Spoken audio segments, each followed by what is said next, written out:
검증된 밤 에피소드 5번째. 별은 어떻게 문명을 설계했는가? 기록과 질서, 그리고 예측과 통치의 역사. 밤은 두려움이었습니다. 해가 지면 인간은 방향을 잃었습니다. 계절을 몰랐고 홍수를 예측하지 못했고 내일이 무엇을 가져올지 알 수 없었습니다. 어둠은 단순한 빛의 부재가 아니었습니다. 그것은 정보의 부재였습니다. 그러나 하늘에는 규칙이 있었습니다. 어떤 별은 같은 시기에 떠올랐고 어떤 빛은 정확히 반복되었습니다. 달은 차고 기울었고 계절은 일정한 간격으로 되돌아왔습니다. 자연은 혼란스러웠지만 하늘은 놀랍도록 질서정연했습니다. 누군가는 그것을 신의 징조로 보았습니다. 그러나 누군가는 멈춰서서 계산하기 시작했습니다. 저 별은 다시 떠오른다. 저 빛은 사라졌다가 돌아온다. 저 배열은 우연이 아니다.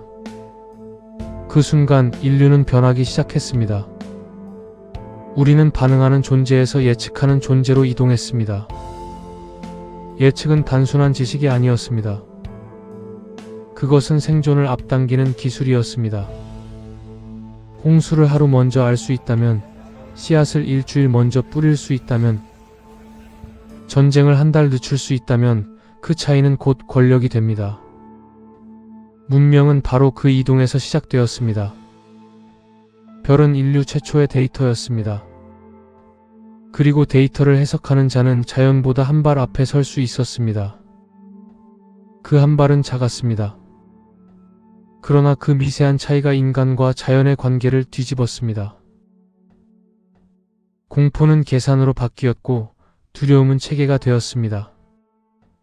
그리고 체계는 곧 통치가 되었습니다. 안녕하세요. 기자 출신이 검증하는 인류사 채널 검증된 밤입니다. 이 영상의 모든 주장은 학술 논문과 천문학, 고고학, 발굴 보고서를 근거로 구성되었습니다. 출처는 설명란에 정리해 두었습니다. 이제 질문을 하나 던져보겠습니다. 하늘의 규칙을 가장 먼저 기록한 사람들은 누구였을까요? 그리고 그 기록은 어떻게 왕의 권력이 되었을까요? 시간을 거슬러 올라갑니다. 티그리스와 유프라테스 사이 메소포타미아. 메소포타미아 예측의 기계. 티그리스와 유프라테스 사이 메소포타미아는 세계 최초의 기록 문명을 낳았습니다. 그 중심에는 수메르, 아카드, 그리고 바빌로니아가 있었습니다. 특히 바빌로니아의 사제들은 하늘을 집요하게 관측했습니다. 점토판 위에는 금성의 주기, 목성의 이동, 월식과 일식의 기록이 빼곡히 새겨졌습니다. 그들은 60진법을 사용했습니다. 지금 우리가 쓰는 1시간 60분, 1분 60초의 기원입니다. 특히 바빌로니아에서 발견된 아미사두카의 금성 점토판은 그 집요함을 보여주는 대표적 사례입니다. 이 점토판에는 금성이 언제 새벽에 나타났고 언제 사라졌는지가 수십 년 단위로 정리되어 있습니다. 단순한 관찰이 아니라 반복 주기를 계산한 체계적 기록이었습니다. 또한 에누마 아누 엘릴리라 불리는 점성 문헌은 수천 개의 천문 징조를 정리했습니다. 만약 달이 특정 위치에서 가려지면 어느 지방에 기근이 온다. 조건과 결과가 연결됩니다. 이것은 신비주의가 아니라 사례 축적이었습니다. 왕은 사제에게 물었습니다. 이번 월식은 무엇을 의미하는가? 사제는 점토판을 펼쳐 과거 사례를 비교했습니다. 과거의 월식, 그 이후의 전쟁, 반란, 질병. 기록은 패턴을 제공했고 패턴은 정치적 판단의 근거가 되었습니다. 왜 그렇게까지 집요했을까요? 홍수는 예고 없이 닥쳤고 가뭄은 왕조를 무너뜨렸습니다. 예측은 곧 생존이었기 때문입니다. 그러나 여기서 중요한 변화가 일어납니다. 하늘은 모두의 것이었지만 그 해석은 소수의 것이 되었습니다. 기록을 독점한 자는 미래를 말할 권리를 독점했습니다. 예측은 더 이상 생존 기술이 아니었습니다. 그것은 권력 기술이 되었습니다. 이집트 시간을 행정으로 만들다. 나일강은 주기적으로 범람했습니다. 고대 이집트 사람들은 그 주기를 이해하려 했습니다. 그들이 주목한 것은 시리우스였습니다. 이 별이 새벽에 떠오르는 시점은 나일강 범람과 거의 일치했습니다. 그들은 이를 바탕으로 365일 달력을 만들었습니다. 시간을 계산할 수 있게 되자 수학을 예측할 수 있었고, 수학을 알게 되자 세금을 정할 수 있었습니다. 시간은 행정이 되었습니다. 행정은 국가를 강화했습니다. 별은 농사를 가능하게 했고, 농사는 피라미드를 가능하게 했습니다. 하늘은 곧 거대한 토목이었습니다. 하늘을 건축하다. 영국 평원 위에 세워진 거대한 돌 구조물 스톤헨지. 하지가 되면 태양은 중앙축을 정확히 통과합니다. 이것은 우연이 아닙니다. 이것은 치밀한 계산입니다.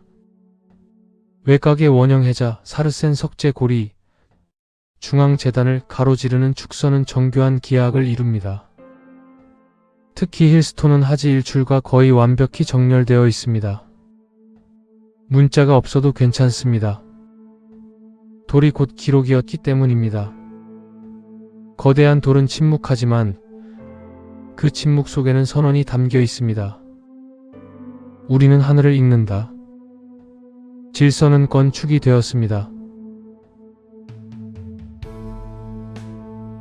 마야 전쟁의 날짜를 정하다.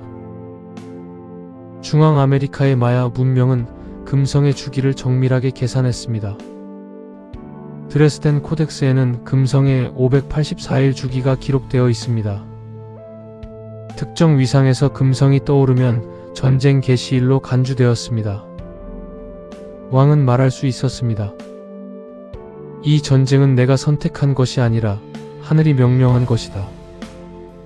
예측은 군사 동원의 명분이 되었습니다. 그러나 예측은 언제나 평화로 이어지지 않았습니다. 천문 현상은 권력을 강화하는 연출이 되었습니다. 중국 하늘은 황제를 시험한다. 고대 중국에서 하늘은 천명이었습니다. 일식 예측에 실패한 천문관이 처형된 기록이 남아 있습니다.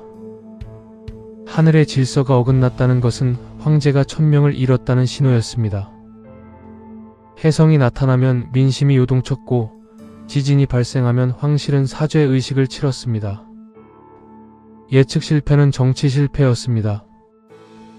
천문학은 제국의 안정장치였습니다. 동쪽의 끝 한반도 하늘을 국가로 만들다. 신라에 첨성되는 동아시아에서 가장 오래된 천문 관측대 중 하나입니다. 조선시대 세종대왕 시절 관상감은 하늘을 낱낱이 기록했습니다. 세종대왕 시대에는 혼천이와 간이가 제작되었고 자경루는 자동으로 시간을 알렸습니다. 정확한 절기 계산은 농업 생산량과 직결되었고 이는 조세 수입과 군사력 유지로 이어졌습니다. 천문은 학문이 아니라 국가 재정의 기반이었습니다. 하늘의 중심을 무너뜨리다.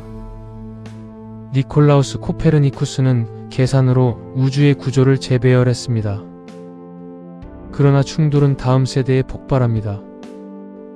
갈릴레오 갈릴레이는 망원경으로 관측하며 기존 권위에 도전했습니다. 1633년 그는 종교 재판에 회부됩니다. 권위를 따를 것인가, 관측을 따를 것인가. 우주는 바뀐 것이 아니라 우주를 해석하는 권력이 바뀌고 있었습니다. 시간 데이터의 제국. 1884년 국제자오선 회의에서 기준점은 그리니치 천문대로 결정됩니다. 지도의 영도는 세계 질서의 영도가 되었습니다. 시간은 중립처럼 보이지만 기준을 정하는 순간 정치가 됩니다. 빅데이터 예측의 자동화. 오늘날 우리는 하늘을 보지 않습니다. 우리는 화면을 봅니다. 위성은 지구를 돌고 알고리즘은 우리의 취향을 분석합니다. 고대 사제가 점토판을 펼쳤다면 현대의 플랫폼은 서버를 펼칩니다. 우리는 무엇을 클릭하는지, 어디에 머무는지, 언제 잠드는지까지 기록됩니다. 예측은 더 빠르고 더 정밀해졌습니다. 그러나 질문은 남습니다. 예측이 완벽해질수록 우리는 더 자유로워질까요? 아니면 더 치밀하게 계산된 세계 안에 머물게 될까요? 아니면 더 정확하게 설계되는가? 이번에는 우리가 대상입니다. 밤은 여전히 우리 위에 있습니다. 우리는 더 이상 고개를 들지 않습니다. 대신 화면을 봅니다. 그러나 계산은 멈추지 않습니다. 고대의 사제는 하늘을 기록했습니다. 중세의 학자는 우주의 중심을 계산했습니다. 근대의 제국은 시간을 표준화했습니다. 그리고 오늘 우리는 서로를 기록합니다. 우리는 클릭을 남기고 위치를 남기고 검색 기록을 남깁니다. 기록은 사라지지 않습니다. 그리고 기록은 반드시 해석됩니다. 질문은 단순합니다. 누가 기록을 소유하는가? 누가 해석할 권리를 갖는가? 누가 미래를 예측하는가? 예측은 중립이 아닙니다. 예측은 선택을 앞당깁니다. 선택은 권력을 만듭니다. 별을 읽던 시대와 데이터를 읽는 시대는 기술만 다를 뿐 구조는 같습니다. 질서는 언제나 하늘에 있었습니다. 그리고 그 질서를 해석하는 자가 항상 중심에 서 있었습니다. 마지막 정리, 중심은 누구의 것인가? 문명의 역사는 중심을 정하는 역사였습니다. 별, 사제, 황제, 그리고 교회, 제국, 데이터. 별은 멀리 있습니다. 시계는 벽에 걸려 있습니다. 데이터는 보이지 않습니다.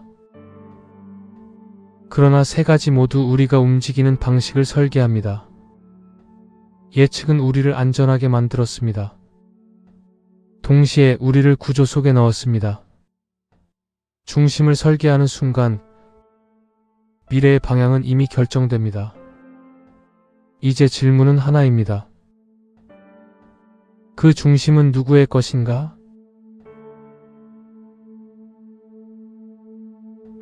검증된 밤. 중심은 언제나 이동해 왔습니다. 그리고 지금도 이동하고 있습니다. 다음 기록에서 또 하나의 질서를 해부합니다.